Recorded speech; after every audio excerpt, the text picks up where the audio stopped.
Good morning, students! Hoje nós vamos aqui novamente no Chapter 4, mas nós vamos aprender um tópico gramatical, o Simple Past. Só que agora vai ser os irregular verbs, tá? Pay attention aí, ok? Let's go! Learn now! Então, aqui começa que vocês vão lá no apêndice, né? E abram na página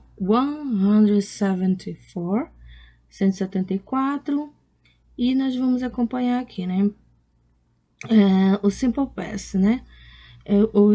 Só que agora os irregular verbs. Alguns desses verbos nós usamos para falar sobre ações passadas. Esses verbos irregulares não seguem as regras dos verbos regulares, tá? Então, não é só você colocar lá o edzinho no final do verbo e prestar atenção quando muda. Aqui ele muda a grafia dele e a gente vai ver, tá bom? Você pode encontrar a lista desses verbos aqui nessa página 174, tá? Nós estamos na 170.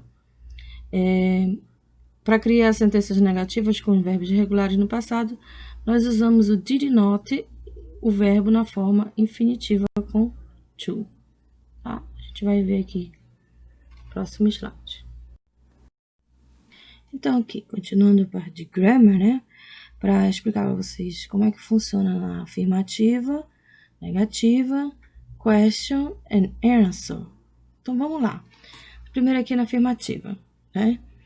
I took a drawing class. Eu tive aula de desenho hoje, né? Eu tive aula de desenho. Então, ele tá afirmando, eu tive aula de desenho. I took a drawing class. E aí, a mesma frase, né? Vai para negativa. É só acrescentou o didn't aqui, ó. O didn't com a partícula not. I didn't take drawing class. Colocou o did antes do verbo aqui, ó. Presta atenção que é depois do sujeito I, eu, e antes do verbo aqui o didn't, tá? I didn't take drawing class. E presta atenção que o verbo aqui, ó. I took drawing. Eu tive, né? Eu tive aulas de desenho hoje, tá aqui no passado. Aí ele volta para a forma dele normal aqui, porque usou o did. Então, usou o did, não há mudança no verbo, tá? Nem regular, nem irregular, tá? Se o didn't tiver na frase, ele já coloca toda a frase, né, no passado. E aqui, no passado negativo, tá? Aí aqui no próximo, né? He had $4 with him, né? Eu dei $40, né? Achei $40 com ele, né? Eu não tinha $40 com ele, né? Então, eu não tive, né, $40 para dar para ele, né? Então, olha só. Aqui é a mesma situação. O verbo had, have, a forma dele normal aqui, ó. He had, né? Vem o had aqui. E aqui, como eu usei o did, voltou pro have, para a forma dele normal aqui, né? E aí, aqui, ó. They went to an amusement park, né? Então, eles foram para o quê? Um parque de diversões, né? E aqui na negativa, they didn't go to an amusement park. They didn't go to an amusement park. Então, eles não foram para nenhum parque de diversões, tá? Então, aqui nessa frasinha aqui, coloquei aqui, ó, para criar perguntas com verbos irregulares no passado, nós usamos o did, né? Antes do sujeito e o verbo no infinitivo sem to. Então, se comporta da mesma maneira, como eu sempre falo para vocês. Aí, para fazer pergunta, né? Eu vou colocar aqui o did no início. E se eu uso o did, como eu falei aqui na negativa, na pergunta também, se eu estou usando o did, o verbo permanece o mesmo. Vocês não precisam se preocupar se ele é regular ou irregular, tá? Porque o did já está aqui e ele já coloca a frase toda no passado. Did you take a drawing class? Você teve aula de desenho hoje? Aí vem aqui a short answer, né? A resposta curta. Se for positiva, yes, I did. Se for negativa, no, I didn't, né? Did he have $4 with him? Ele tinha $40 para ele? né? Ele tinha 40 dólares? Se ele tinha, yes, he did it. Ó, respondo aqui com quem eu perguntei. Yes, he did it. No, he didn't, tá? E aqui, ó, a mesma situação. Did they go to an amusement park? Eles foram para um parque de diversão?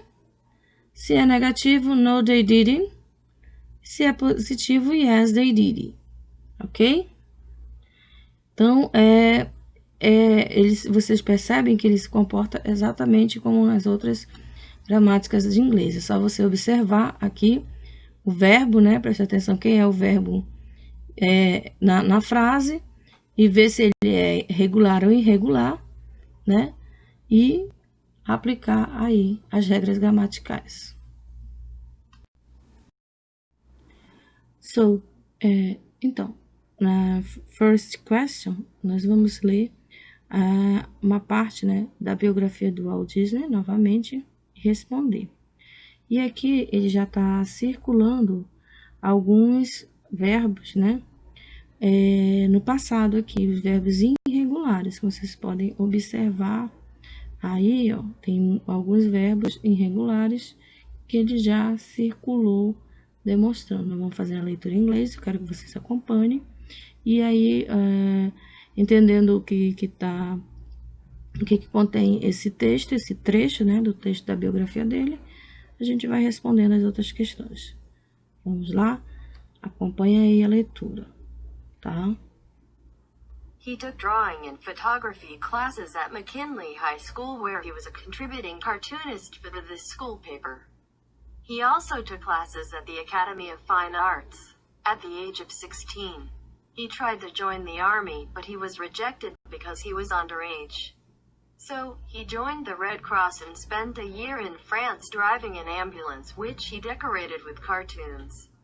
After the war, he moved to Hollywood with $40 in his drawing materials. He opened a business with his brother and they started making animated movies. He created Mickey Mouse in 1928 and soon the movies with this character became very popular. Vamos responder a questão. Então, continuando na página 68, né? Como nós lemos aí, ele vai estar perguntando para vocês quando que aconteceu os fatos aí narrados, né, no áudio que a gente acabou de ler. Que dizia, né, que ele teve aulas de desenho, fotografia na McLean High School, onde foi cartunista, colaborador do jornal da escola. Ele também teve aulas na Academia de Belas Artes aos 16 anos. Ele tentou ingressar no exército, mas foi rejeitado por ser menor de idade. Então, ele se juntou à Cruz Vermelha e passou um ano na França, dirigindo uma ambulância, que ele decorou com desenhos animados. Após a guerra, ele se mudou para Hollywood, né, com $40 e seus materiais de desenho. Ele abriu um negócio com o irmão e eles começaram a fazer filmes de animação. Ele criou Mickey Mouse em 1928 e logo os filmes com esses personagens se tornaram populares. Então, aí você já dá para saber agora, né, quando que aconteceu isso, né? Se foi quando ele era jovem ou quando ele se mudou para Hollywood. Aí você vai marcar o X. Na segunda, os fatos mencionados na biografia aconteceram no passado. Leia o trecho novamente, circule a forma passada dos verbos abaixo e escreva R para os verbos regulares e I para os verbos irregulares. Então, escreva o passado deles. Aí eu coloquei aqui o exemplo, né? Como take é um verbo irregular, eu coloquei o I e coloquei a forma dele, como é a forma dele no irregular. Isso aqui vocês vão consultar a lista lá na página 174, que tá lá o verbo, a forma passada de todos os verbos. Então, vocês têm que prestar atenção, tá? Nem todos os verbos aí são irregulares, tá? Tem que olhar cada verbo. Na terceira questão, ele pede para ler lá os apêndices e usar as informações em parênteses para criar sentenças afirmativas abaixo. Então, aí nos parênteses, né, na letra A, ele diz, Mary did buy a new dress for the party. E entre parênteses está a new pair of jeans. Então, com esse new pair of jeans se transformou. Mary bought a new pair of jeans for the party, né? Então, ele reformulou, reescreveu a frase, inserindo essa parte que estava aí no parêntese, tá? Então, ela comprou, olha, veja que mudou aí o buy, né? E ela transformou bought, colocou no passado, ela comprou a new pair of jeans for the party. Ok? Essa página 68. Então, na página 69, nós vamos ver como é que se responde aqui. Aí na quarta ele pede, escreva respostas curtas para as perguntas. Então ele pergunta, Did you draw a picture in the class yesterday? Né? Você desenhou uma pintura, né? Uma imagem na aula de hoje, na aula de ontem? Então, no caso aqui eu tô dando minha resposta, vai ser yes, I did. Se for um de vocês, né, vocês vão responder. Essa é uma resposta pessoal. Você desenhou algo ontem, você vai responder aí se é yes ou no, tá? E na quinta questão, complete essas sentenças usando a forma no passado dos verbos e parênteses. E aí, mais uma vez, eu vou responder a primeira aqui, dando exemplo como responder as demais, como nas outras questões. The boys, né? E aí, they are bark in the park, né? E aí, ela deu o verbo aqui, ride, então, ele no passado, rode, né? Os garotos, né? Dirigiram, no passado, né? Dirigiram, guiaram, né? A bicicleta deles no parque, tá bom? Então, você vê que se transformou aqui, o verbo é um verbo irregular, né? Porque ele mudou a grafia dele aqui. Na sexta, ele pede para desembaralhar as palavras na forma afirmativa, ativa ou interrogativa das sentenças no passado. Então, ele pode estar nas diversas formas, ou afirmativa, ou negativa, ou interrogativa. E você vai desembaralhar e arrumar aqui, ó, como foi dado de exemplo aqui na letra A, tá? Na letter A, que ficou, did you use it to drink milk in the morning?